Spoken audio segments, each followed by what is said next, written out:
there are various places that we speak from. We speak from places of happiness, places of joy, places of sadness, places of anxiety, places of pain. And there are times where we honestly say things, and there are times that we hold things back. Um, there are people who say things out in the open. There's certain people who don't leave it out in the open. Sometimes people express things through music, through movies, through through a video, through a book, something on social media, but in different ways we express. Sometimes it takes a horrendous event for someone to say certain things. There's people in clubs and bars and anywhere in general out in the street who are in their home anywhere that maybe they're drunk, they're high, and they say, oh, something like, oh, I hate the world, or I want to murder somebody, or I hate my life, and then maybe a friend is with them, and they goof off with them. Oh yeah, me too, man. Yeah, yeah. You um, that person actually meant it, but that maybe their friend was thinking about it. They're drunk, they're not thinking right, but because the brain in that moment, as we know that alcohol is like releases inhibitions. So people say things, we know, even do things that they typically wouldn't do, right? So, um, and those things typically are not addressed when the person is sober.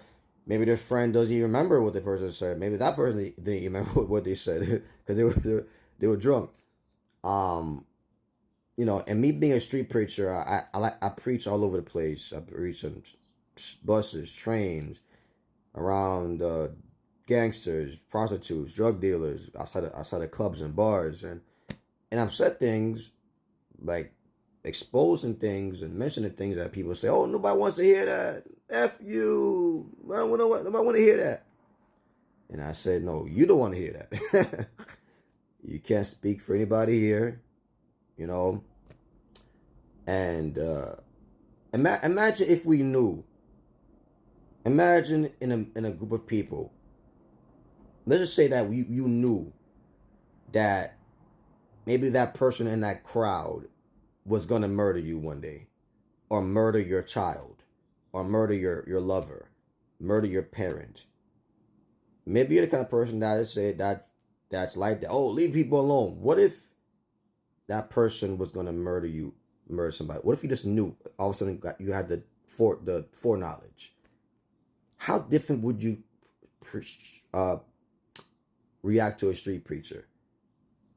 You probably say, man, you should have said that thing louder for that person to get those words and decide not to murder. Because words, or I say stopping somebody in their tracks from what they intended to do, can be a proactive approach to stop somebody from committing a crime. Because a lot of people who have thoughts in their mind, things in their mind that we don't know about, right? We don't address it. A lot of us don't even ask people really how they are doing. I mean, nowadays you say, "Oh, how you doing?" It's really a greeting more than a question. And you know, I thank God for like police officers. Man, police officers, we need them. They're great. They have a great service. There's some decent police officers and some who are corrupt. But police officers tend to react after, uh-oh, after the crime has been committed. Then they respond. So I'm trying to be a spiritual police officer and prevent things from happening before they happen. That's even better. Prevention is better, right, than treatment. If you gotta treat, you gotta treat. Um, so I address things. Did you know that Jesus was not afraid to address things? I love what Jesus says in Luke chapter 24. He addressed sadness. He addressed anxiety. I'm just going to read different verses from Luke 24, different spots. And he said unto them, what manner of communication are these that you have one to another as you walk and are sad? Whoa. Why are you talking this way? As you walk and are sad. So often we look at people in the world and say, oh, they're walking, they're minding their business, they're going to school, they're going to work, they're going to take care of their families. We don't think this person might be thinking about something evil. We don't think about that typically. But we don't know. Uh-oh. What manner of communications? He addressed it. And one of them said, whose name was Cleopas, answering, said unto him, art thou only a stranger in Jerusalem, and hast not known the things which are come to pass there in these days? And he said, what things? He asked for clarification for the power of God. He asked, what do you mean? Because there are times when you don't immediately jump to a solution or conclusion. A solution. You ask for clarification about something. So a lot of people are you accuse that person, you accuse people about things, yet you don't ask for clarification first. There are times people are not wanting a solution immediately. Maybe one day, maybe eventually, ask, what do you mean? Here's a verse where it says, he said unto them, why are you troubled? And why do thoughts arise in your hearts? Here's Christ asking about why. The root of the issue. Why are you troubled? What's wrong? Why are you anxious? Why are you cursing people out?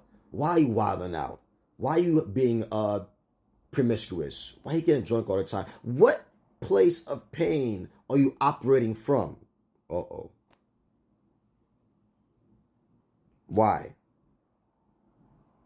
Here's another verse. He said to them, you old fools, slow of heart to believe all that the prophets have spoken.